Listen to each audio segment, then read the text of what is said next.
Hello students, मैं योगेश अवस्थी, आपका Awasthi sir. आज हम लोग ऑब्जेक्टिव क्वेश्चंस की प्रैक्टिस करेंगे नीट और जेई बेसिस पे, जेई मेंस के लिए बेसिकली। और ये हम लोग यूनिट्स, मेजरमेंट्स और डायमेंशंस के क्वेश्चन सॉल्व करेंगे। इसके फार्मूले हम लोग ऑलरेडी लिख चुके हैं और हम लोग डायरेक्टली स्टार्ट करते हैं क्वेश्चन से। तो फर्स्ट क्वेश्चन है ऑब्जेक्टिव क्वेश्चंस में, आइडेंटिफाई द पेयर्स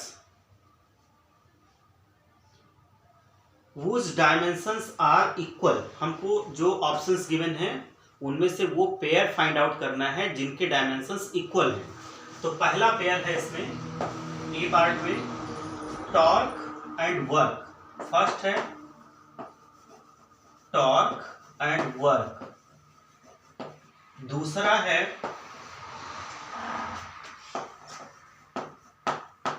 ये हम लोग कर रहे हैं ऑब्जेक्टिव क्वेश्चंस। दूसरा है इसमें स्ट्रेस एंड एनर्जी, ये है स्ट्रेस एंड एनर्जी, दूसरा ऑप्शन है। थर्ड ऑप्शन गिवन है force and stress, force and stress, and fourth option is force and work, force and work। तो देखो एक्चुअल में जो स्ट्रेस है, स्ट्रेस होती है restoring force per unit area. मतलब ये एक्चुअल में force per unit area, force by area होती है।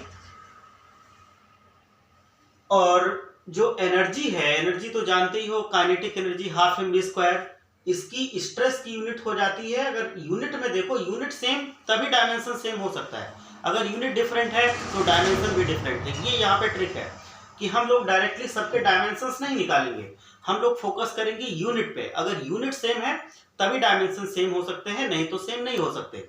यूनिट सेम तभी डायमेंशन सेम होंगे, नहीं तो सेम नहीं होंगे। तो हम लोग यूनिट देखेंगे और अगर यूनिट सेम है कहीं किसी पेयर में तो फिर उनके डायमेंशन सेम होंगे, अदरवाइज डायमेंशंस सेम नहीं होंगे।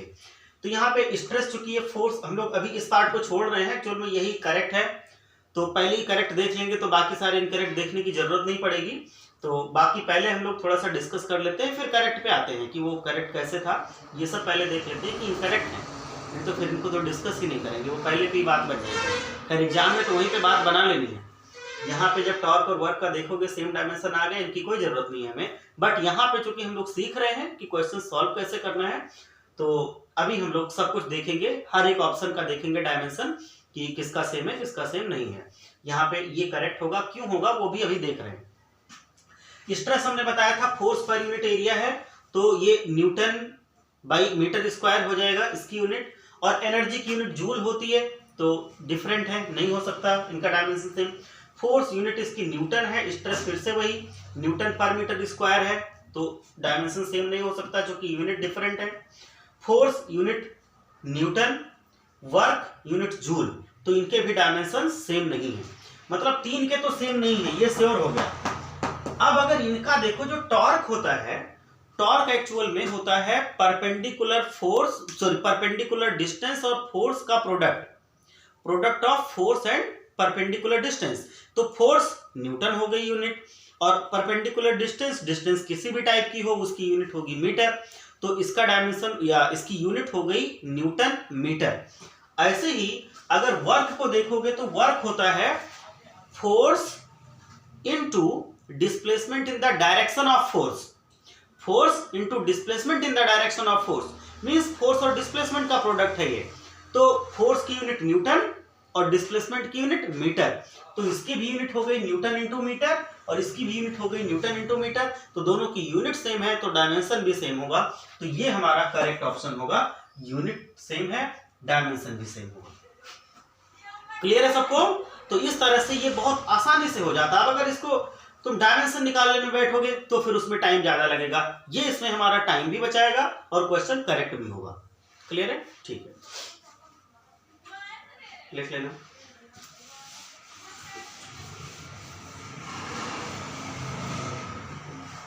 सेकंड जो क्वेश्चन है वो है, ये भी ट्रिक पे ही बेस्ड है, समझ लो। हमको बताना है फाइंड द डायमेंशंस ऑफ या dimensions of 1 by mu naught epsilon naught where symbols have their usual meaning। Means हमको डायमेंशन बताना है 1 by mu naught epsilon naught, और जो ऑप्शंस गिवन है वो गिवन है, चारों options.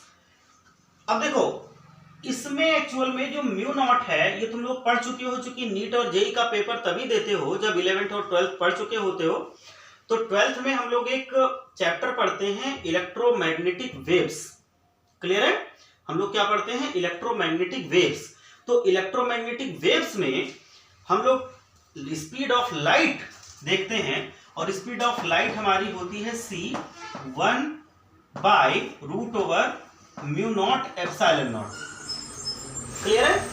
Mu naught epsilon not की अलग से डायमेंशंस रखोगे तो बहुत टाइम लगेगा उनको सॉल्व करने में।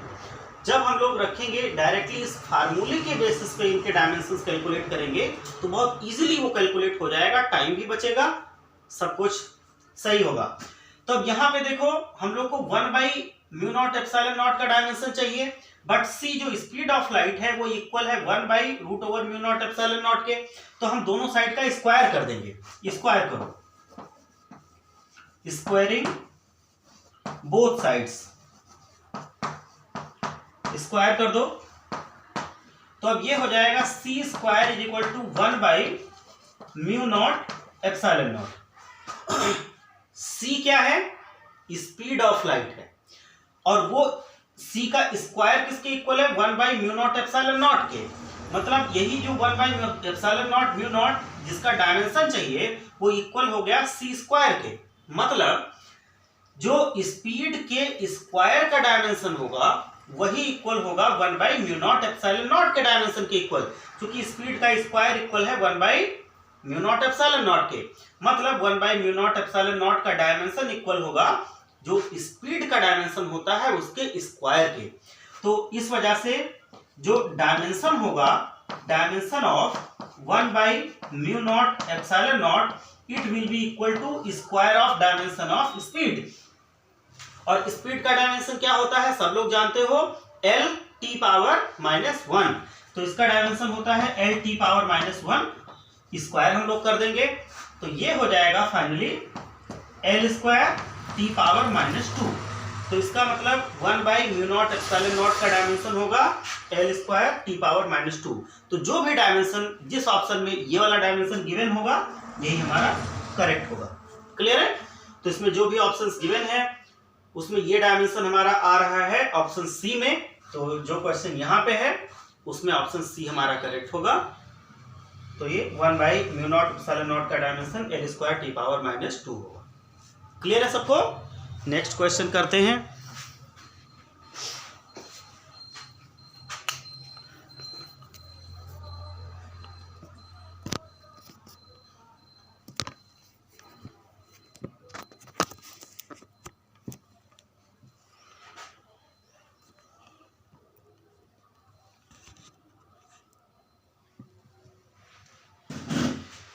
नेक्स्ट क्वेश्चन है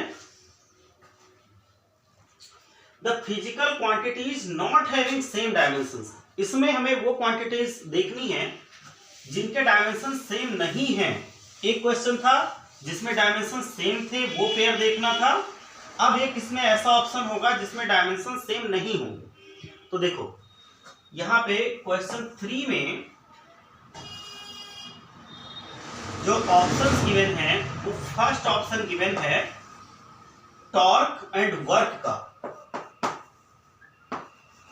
टॉर्क एंड वर्क, तो देखो देखते जाएंगे हम लोग टॉर्क और वर्क। अभी हमने फर्स्ट क्वेश्चन में देखा था कि टॉर्क की भी जो यूनिट है वो न्यूटन इंटू मीटर होती है, वर्क की भी यूनिट न्यूटन इंटू मीटर होती है।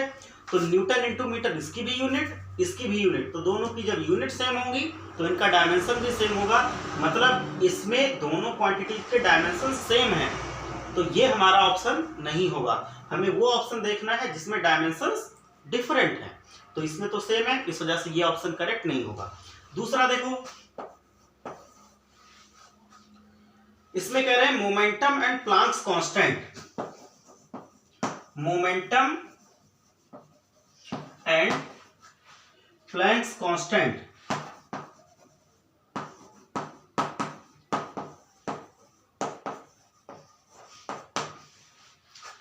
तो देखो अगर मोमेंटम की बात करें तो P इज इक्वल टू हमारा होता है mv, और मोमेंटम का डायमेंशन हो जाता है mL(T⁻⁻1), और जो प्लांक्स कांस्टेंट होता है, पहली बात तो उसको हम लोग h से रिप्रेजेंट करते हैं, और ये होता है h से रिप्रेजेंट करते हैं, और ये हमारा होता है E/ν।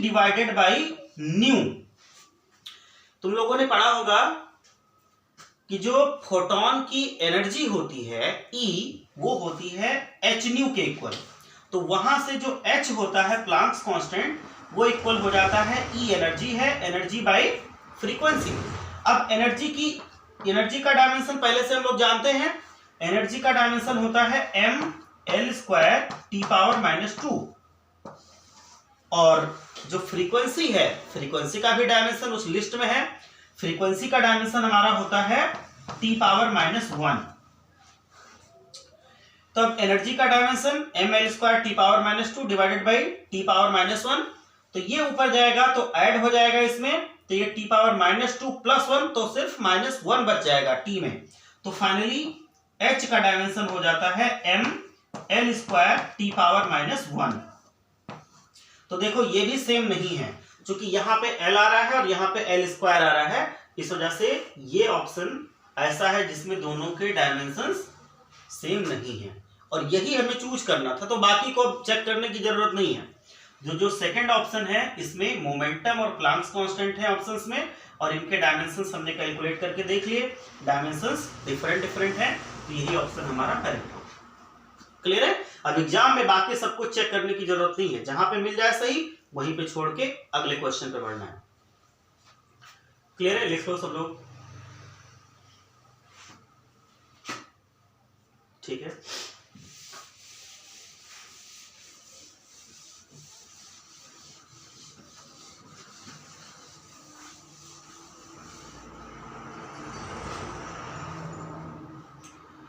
देखो नेक्स्ट क्वेश्चन है, which one of the following represents the correct dimensions of coefficient of viscosity.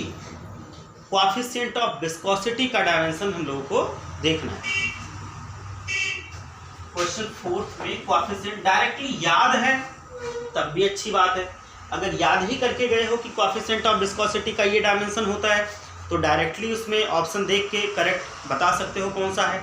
अगर मान लो बाई चांस याद नहीं है, तो उसको निकालने का तरीका पता है तो फटाफट निकल जाएगा। देखो कैसे, एक रिलेशन होता है जिसमें हम बताते हैं विस्कस फोर्स।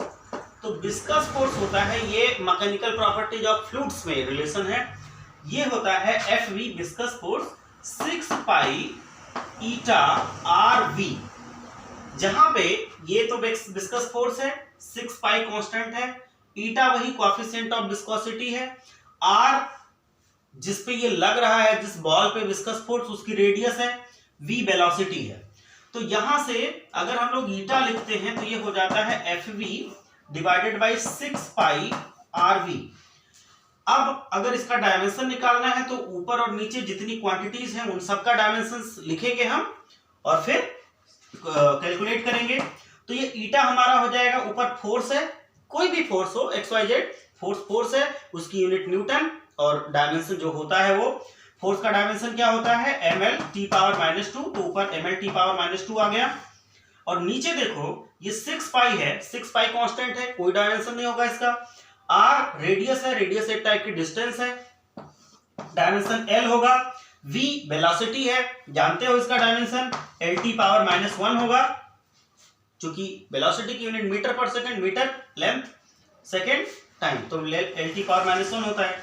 अब यहाँ पे देखो ये L से L डायरेक्टली कैंसिल हो गया, और एक L ऊपर जाएगा तो -1 रह जाएगा, और T⁻⁻2 पहले से है, T⁻⁻1 ऊपर जाके +1 हो जाएगा, तो T⁻⁻2 + 1, T पावर सिर्फ -1 बच जाएगा। तो ईटा कोएफिशिएंट ऑफ विस्कोसिटी का फाइनली डायमेंशन क्या आ जाएगा, M पहले से है, L ऊपर गया, L⁻⁻1, और t पावर -2 था, +1 होके जाएगा ये नीचे से, तो ये हो जाएगा t पावर -2 + 1 मतलब -1, तो t पावर -1। तो फाइनली जो डायमेंशन आएगा ईटा का कोएफिशिएंट ऑफ विस्कोसिटी का, it will B m l power -1 t power -1। Clear है सबको?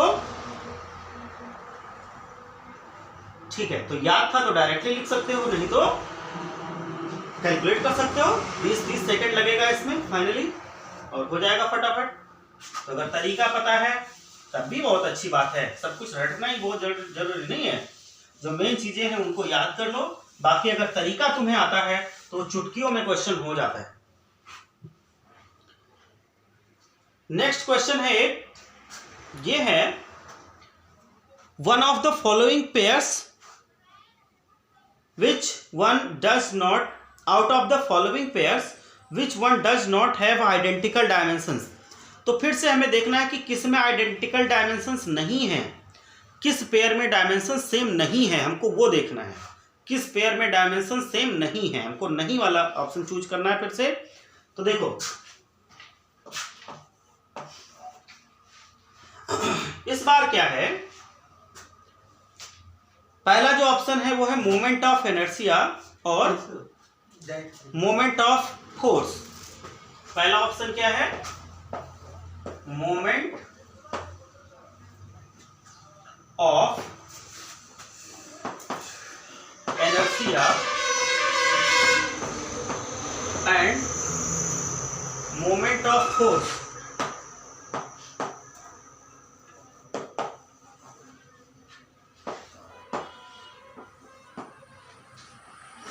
तो देखो मोमेंट ऑफ इनर्शिया जो होती है आई, ये होती है mr²।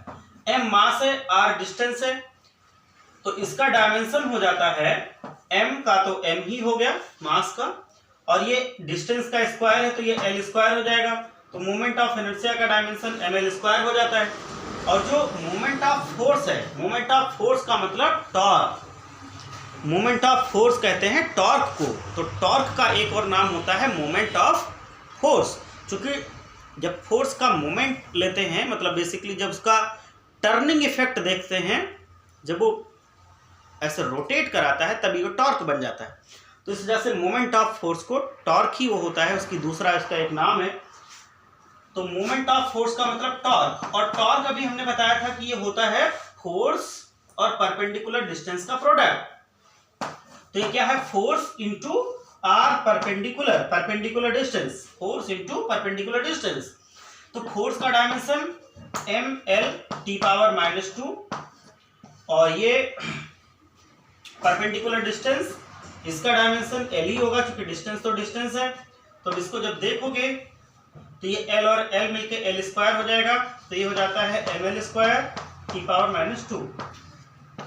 तो इसका डायमेंशन आ जाता है ml² t पावर -2। तो इसमें देखो इसका डायमेंशन है मोमेंट ऑफ इनर्शिया का ml², और टॉर्क का मींस मोमेंट ऑफ फोर्स का ml² t पावर -2। तो ये दोनों डिफरेंट है, तो यही हमारा ऑप्शन सही हो जाएगा। बाकी सबको चेक करने की जरूरत अगर एग्जाम में एग्जैक्टली ये क्वेश्चन आता है तो नहीं है। क्लियर है? बाकी ऐसे दूसरे के भी चेक कर सकते हो। क्लियर है? और बाकी अगर इनकी पीडीएफ चाहिए जो क्वेश्चंस हैं तो कांटेक्ट कर सकते हो, जिसको भी चाहिए कांटेक्ट इस नंबर पे कर सकते हो।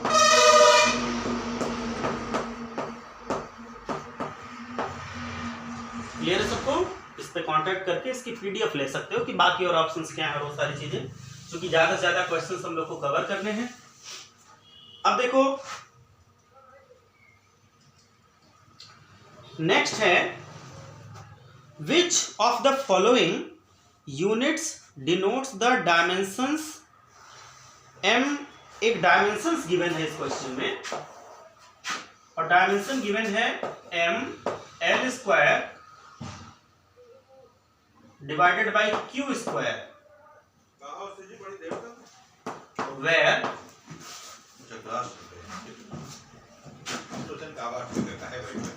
q denotes electric charge, where q is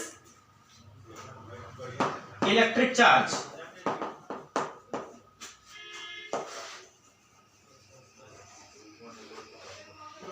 means जो डायमेंशन हमें इस बार बताना है वो क्यू के टर्म्स में ही बताना है, क्योंकि देखो चार्ज को इन्होंने ब्रेक नहीं किया है, डायरेक्टली चार्ज के फॉर्म में ही डायमेंशन दे रहे हैं।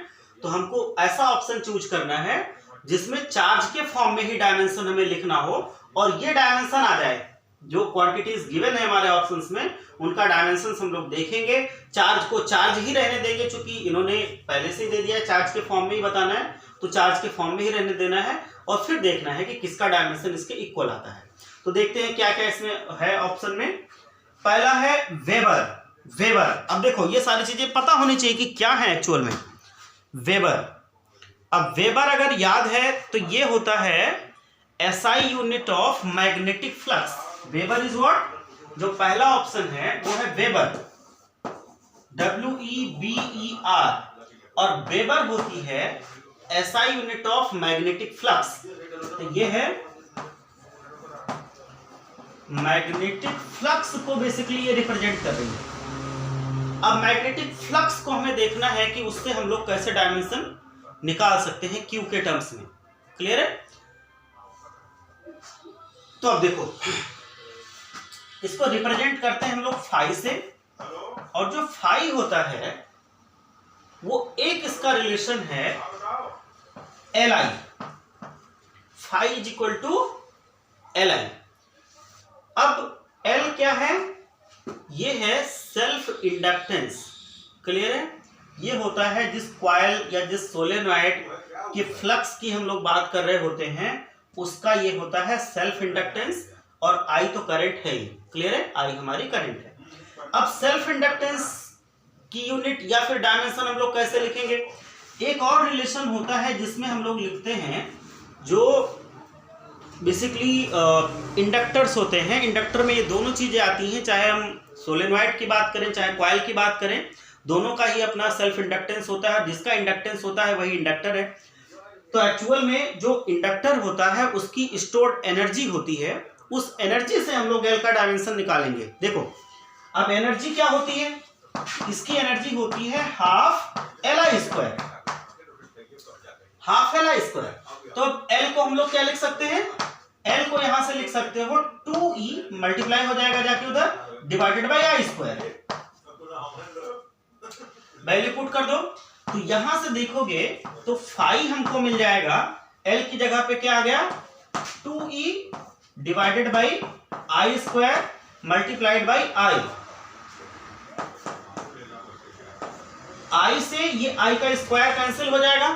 अब बात बन गई हमारी, कैसे? देखो 2 तो खैर 2 है ही, डायमेंशन से कोई लेना देना उसका है नहीं, अब ऐसे रहने दो।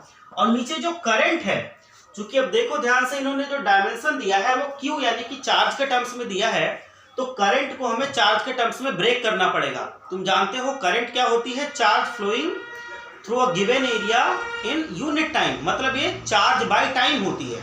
करंट क्या होती है? Charge by time. तो इसको हम लोग लिख सकते हैं करंट की जगह पे Q by T, charge by time. तो T ऊपर चला जाएगा, T ऊपर चला जाएगा तो ये हो जाएगा 2 इंटू ई तो है ही पहले से, into T divided by Q। अब हम बस डायमेंशंस लिख लेंगे और बात बन जाएगी। तो ये हो गया 2 का कोई डायमेंशन होगा नहीं। एनर्जी का डायमेंशन जानते हो ml स्क्वायर टी पावर -2 होता है, तो ये हो गया ml स्क्वायर टी पावर -2, और t टाइम है, स्मॉल t, टाइम का डायमेंशन कैपिटल T से रिप्रेजेंट करते हैं, और डिवाइडेड बाई Q, Q को Q ही रहने देना है तो वो Q आ जाएगा हमारा। तो देखो ये ऑप्शन मैच नहीं कर रहा है, सीधी सी बात है कि नीचे Q स्क्वायर है और इसमें सिर्फ Q आ रहा है, तो ये ऑप्शन मैच नहीं कर रहा है, मतलब ये हमारा करेक्ट ऑप्शन नहीं है। जो वेबर है उसका जो डायमेंशन है वो गिवन डायमेंशन के इक्वल नहीं आ रहा है, तो इस वजह से फर्स्ट ऑप्शन हमारा इनकरेक्ट हो जाएगा। क्लियर है सबको? ऐसे क्वेश्चंस अक्सर आते हैं, जो डायमेंशंस पे क्वेश्चंस होते हैं इसी तरह से लगभग आते हैं। क्लियर है? तो ये हमारा इनकरेक्ट है ऑप्शन। दूसरा ऑप्शन चेक करते हैं, जहां पे करेक्ट मिल जाएगा उसके बाद चेक करने की जरूरत नहीं है, शुरुआत से तो करनी पड़ेगी, गेस करके बीच से नहीं करना स्टार्ट करोगे। चेक करना स्टार्ट हम लोग शुरुआत से ही करेंगे। बी पार्ट है हमारा, इसमें क्या गिवन है देखते हैं।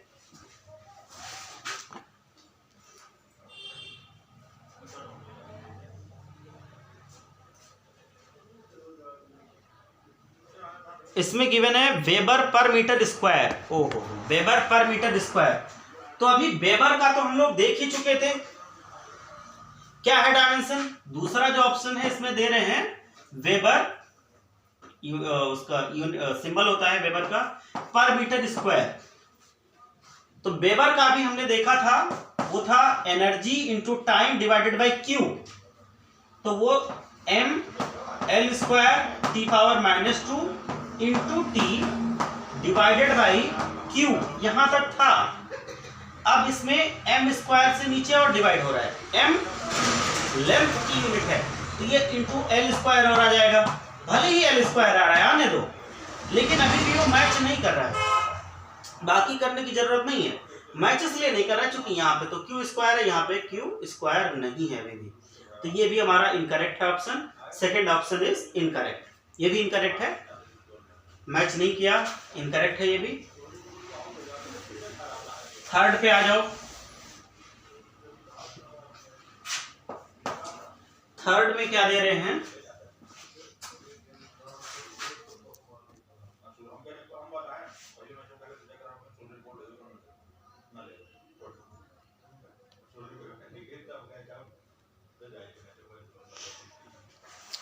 थर्ड में है हेनरी। हेनरी थर्ड में है हेनरी, कैपिटल एच से रिप्रेजेंट करते हैं। हेनरी होती है ऐसा यूनिट, वही सेल्फ इंडक्टेंस की, जो भी हमने देखा था सेल्फ इंडक्टेंस की यूनिट होती है ऐसा यूनिट। तो बेसिकली हेनरी रिप्रेजेंट करेगी सेल्फ इंडक्टेंस को। क्लियर है। अब इसके लिए हमने बताया था कि एनर्जी जो स्टोर होती है इंडक्टर्स में वो होती है हाफ एल आई स्क्वायर, यही एल की यूनिट चाहिए हमको। तो अब यहां पे एल हमारा हो जाता है 2e divided by I square.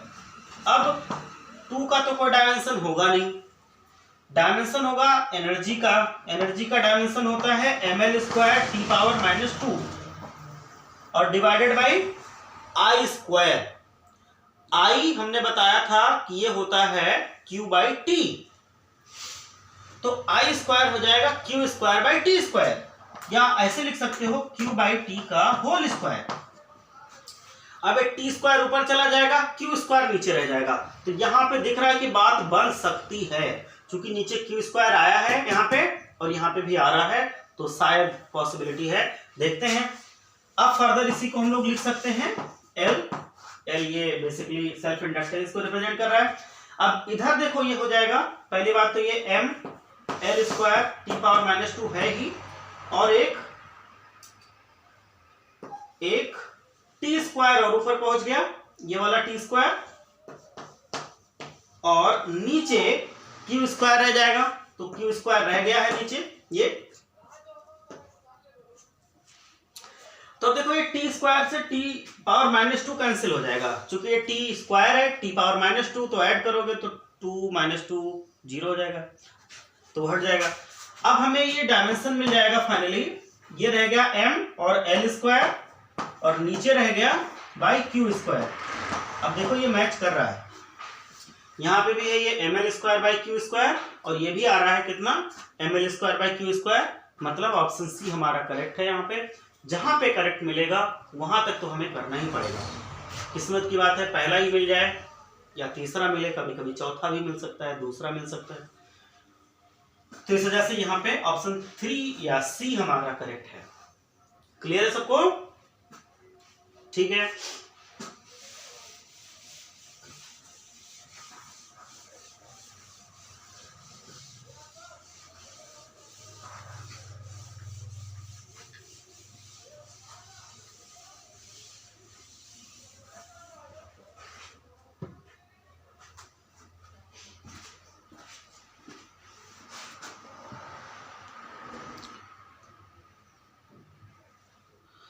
Next question है हमारा,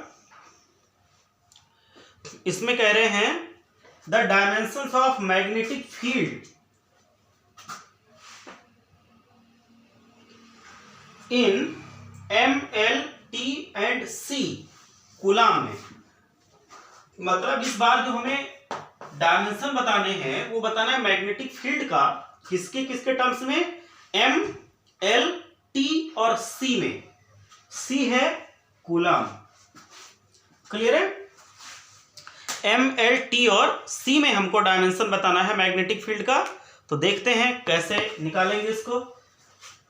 तो देखो मैग्नेटिक फील्ड का जब भी कभी डायमेंशन हमें किसी क्वांटिटी का निकालना होता है जिसका मान लो याद नहीं है, तो इसमें क्या करते हो कि हमको कोई उसका रिलेशन देखना होता है, कोई ऐसा रिलेशन जिसमें हम बाकी चीज़ों के डायमेंशंस जानते हों, सिर्फ उसका डायमेंशन नहीं जानते हों, तो इजीली वो फिर मिल जाता है हमको, क्लियर है। फिर वो डायमेंशन हमको मिल जाएगा, ठीक है। तो अब देखते हैं हम लोग कोई ऐसा रिलेशन देखेंगे मैग्नेटिक फील्ड का जिसमें हमें बाकी सबके डायमेंशंस पता हो, उसका नहीं पता हो तो मिल जाएगा। अब देखो एक रिलेशन होता है बेसिकली कि जो इलेक्ट्रिक फील्ड, ये भी हम लोग इलेक्ट्रोमैग्नेटिक वेव में पढ़ते हैं, इलेक्ट्रिक फील्ड और मैग्नेटिक फील्ड का रेशियो होती है, ये होता है स्पीड ऑफ लाइट के इक्वल। ये भी रेशियो E/B, इलेक्ट्रिक फील्ड और मैग्नेटिक फील्ड का जो रेशियो है वो हमारा होता है स्पीड ऑफ लाइट के इक्वल। तो एक तो हम लोग यहां से निकाल सकते हैं, मतलब ये इलेक्ट्रिक फील्ड है डिवाइडेड बाय मैग्नेटिक फील्ड, ये C के इक्वल होता है। तो एक यहां से हम लोग मैग्नेटिक फील्ड का डायमेंशन निकाल सकते हैं। दूसरा एक और फोर्स होता है जो बेसिकली लगता है किसी कंडक्टर पे, और वो लगता है B = I/L, सॉरी फोर्स है तो फोर्स हमारा F = I/LB sin थीटा।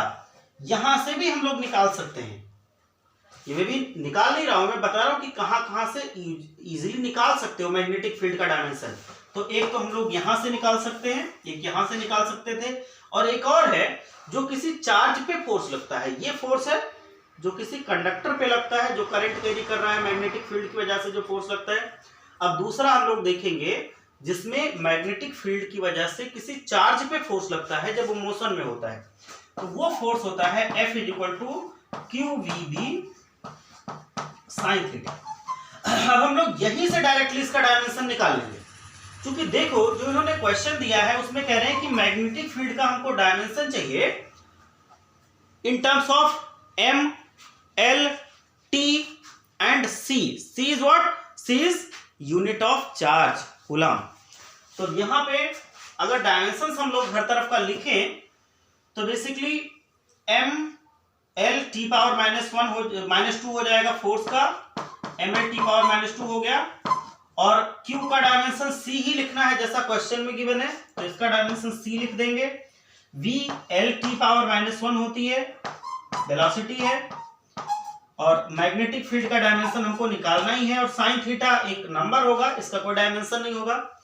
तो B का डायमेंशन फर्दर हमको मिल जाता है, ये जाएगा नीचे, तो ये हो जाएगा B का डायमेंशन ऊपर रह जाएगा M L T power -2 divided by C और L T पावर -1, क्लियर है। तो देखो L से L कैंसिल हो जाएगा, और अब ये मिल जाएगा हमको, M तो खैर M है ही, और ये T पावर -2 पहले से है, -1 जाएगा ऊपर तो +1 हो जाएगा, तो T पावर -2 + 1 सिर्फ -1 बचेगा, तो ये बचेगा T पावर -1, और C भी ऊपर जाके -1 ही हो जाएगा, तो ये हो जाएगा C पावर -1, क्लियर है। तो L इसमें नहीं आ रहा है, तो अगर L इंट्रोड्यूस करना है तो L पावर 0 लिख सकते हैं, नहीं तो इतने में भी छोड़ सकते हो, लेकिन ऑप्शन चूंकि L के पावर में गिवन है तो L की पावर 0 गिवन है ऑप्शन में, तो ये हो जाएगा M, L नहीं है तो L की पावर 0 लिख सकते हैं, T पावर -1 C पावर -1, तो जो ऑप्शन इससे मैच करेगा b equal to M L power 0 t power -1 c power -1, वो ऑप्शन हमारा करेक्ट होगा। ये इसका सॉल्यूशन है। किसी भी रिलेशन से हम लोग कर सकते थे, बट हम लोग जो बेस्ट रिलेशन होगा, जो यहाँ पे सुटेबल होगा, उससे क्वेश्चन करेंगे। क्लियर है सबको? ठीक है, आज की क्लास में हम लोग यहाँ तक करेंगे, बाकी हम लोग आगे फर्दर नेक्स्ट क्लास में नेक्स्ट वीडियो में करेंगे, नहीं तो वीडियो बहुत लेंदी हो जाएगा।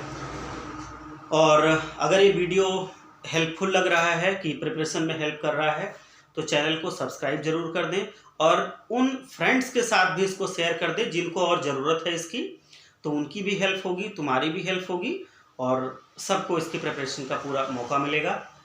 ठीक है, थैंक यू।